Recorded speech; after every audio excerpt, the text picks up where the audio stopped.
Hello ಎಲ್ರಿಗೂ ನಮಸ್ಕಾರ. ನಮ್ಮ ಕೋಸ್ಟಲ್ ಕರ್ನಾಟಕ ಟ್ರಿಪ್ಗೆ ಸ್ವಾಗತ. ಮೊದಲು ನಾವು ಹೋಗ್ತಾ ಇರೋದು ಗೋಕರ್ಣಕ್ಕೆ. ಚಿತ್ರದುರ್ಗದ ಮುಖಾಂತರ ವಿಂಡ್ ಮಿಲ್ಸ್ನ ನೋಡ್ತಾ ನಾವು ತಲುಪಿದ್ದು ದಾವಣಗೆರೆಗೆ. ದಾವಣಗೆರೆಗೆ ಹೋಗಿ ಬೆಣ್ಣೆ ದೋಸೆ ತಿನ್ನುವ ಮಜಾನೇ ಬೇರೆ. ಅದ್ಭುತವಾಗಿತ್ತು. ದಾವಣಗೆರೆಯಲ್ಲಿ ಹೇಗೆ ಬೆಣ್ಣೆ ದೋಸೆ ಮಾಡ್ತಾರೆ ಅಂತ ಕೂಡ ಅಚ್ಚರಿಯಿಂದ ನೋಡಿದ್ವಿ. ಆಹಾ, ಇಷ್ಟು ಒಳ್ಳೆ ದೋಸೆ ತಿಂದಮೇಲೆ ಒಂದು ಕಾಫಿ ಅಥವಾ ಟೀ ಕುಡಿಲೇಬೇಕಲ್ಲ. ಅಲ್ಲೇ ಪಕ್ಕದಲ್ಲಿ ಗುಲ್ಚಾ ಚಹಾ ಅನ್ನೋ ಅಂಗಡೀಲಿ ಬೆಲ್ಲದ ಚಾಯ್ ತುಂಬ ಫೇಮಸ್ಸು. ಟೀ ಹೇಗಿತ್ತಮ್ಮ?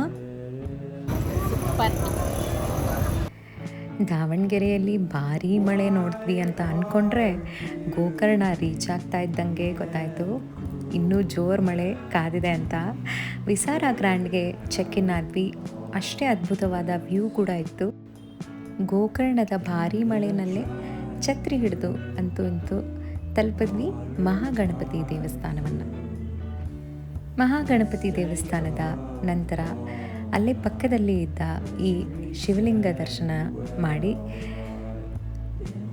ಗೋಕರ್ಣದ ಮಹಾಬಲೇಶ್ವರ ದೇವಸ್ಥಾನ, ದಕ್ಷಿಣ ಕಾಶಿ ಅಂತಾನೆ ಫೇಮಸ್ ಆಗಿರುವಂತಹ ಈ ಒಂದು ಪುರಾತನ ದೇವಸ್ಥಾನಕ್ಕೆ ತಲುಪಿದ್ವಿ. ಅದ್ಭುತವಾಗಿ ದರ್ಶನ, ಪೂಜೆ ಎಲ್ಲ ನೆರವೇರಿಸಿ ಅಕ್ಕಪಕ್ಕದಲ್ಲಿ ಪ್ರಾಕಾರದಲ್ಲಿ ಇದ್ದಂತಹ ಎಲ್ಲ ದೇವಾಲಯಗಳಿಗೆ ಭೇಟಿ ನೀಡಿ ಹಾಗೆ ಇಲ್ಲಿರುವಂತಹ ವಿಶೇಷವಾದ ಶಿವಲಿಂಗ ದರ್ಶನವನ್ನು ಮಾಡಿದ್ವಿ. ಹಾಗೆ ತುಪ್ಪದ ದೀಪವನ್ನು ಹಚ್ಚಿ ಆರತಿಯನ್ನು ಕೂಡ ಬೆಳಗಿದ್ವಿ. ಮಹಾಬಲೇಶ್ವರ ದೇವಸ್ಥಾನದಿಂದ ವಾಕಬಲ್ ಡಿಸ್ಟೆನ್ಸ್ನಲ್ಲೇ ಇರುವಂತಹ ಮೇನ್ ಬೀಚ್ಗೆ ನಂತರ ನಾವು ಹೊರಟಿದ್ದು. ಬ್ಯೂಟಿಫುಲ್, ಪೀಸ್ಫುಲ್ ಜಾಗ ಅಂತಲೇ ಹೇಳ್ಬೋದು.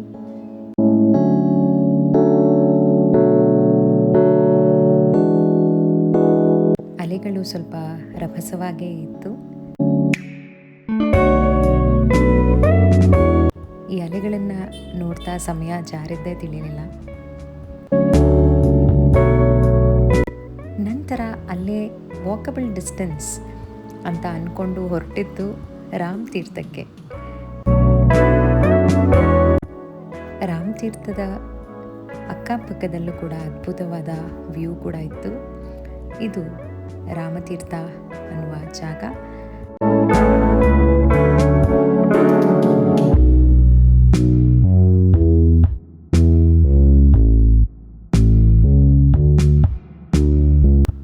ಎಷ್ಟು ನ್ಯಾಚುರಲ್ ಆಗಿ ಜರಿ ಹರಿದು ಬಂದು ಅಲ್ಲೇ ಕಲ್ಯಾಣಿನಲ್ಲೇ ಸೇರ್ತಾ ಇದೆ.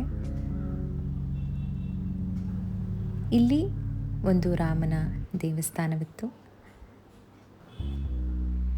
ನಂತರ ಒಂದಷ್ಟು ಒಳ್ಳೊಳ್ಳೆ ಫೋಟೋಗಳನ್ನು ತಗೊಂಡು ಅದ್ಭುತ ವ್ಯೂಗಳನ್ನು ನೋಡ್ತಾ ವಿಸಾರ ಗ್ರ್ಯಾಂಡ್ಗೆ ವಾಪಸ್ ತಲುಪಿದ್ವಿ. ನಮ್ಮ ಬ್ರೇಕ್ಫಾಸ್ಟನ್ನು ಕೂಡ ಮುಗಿಸಿದ್ವಿ.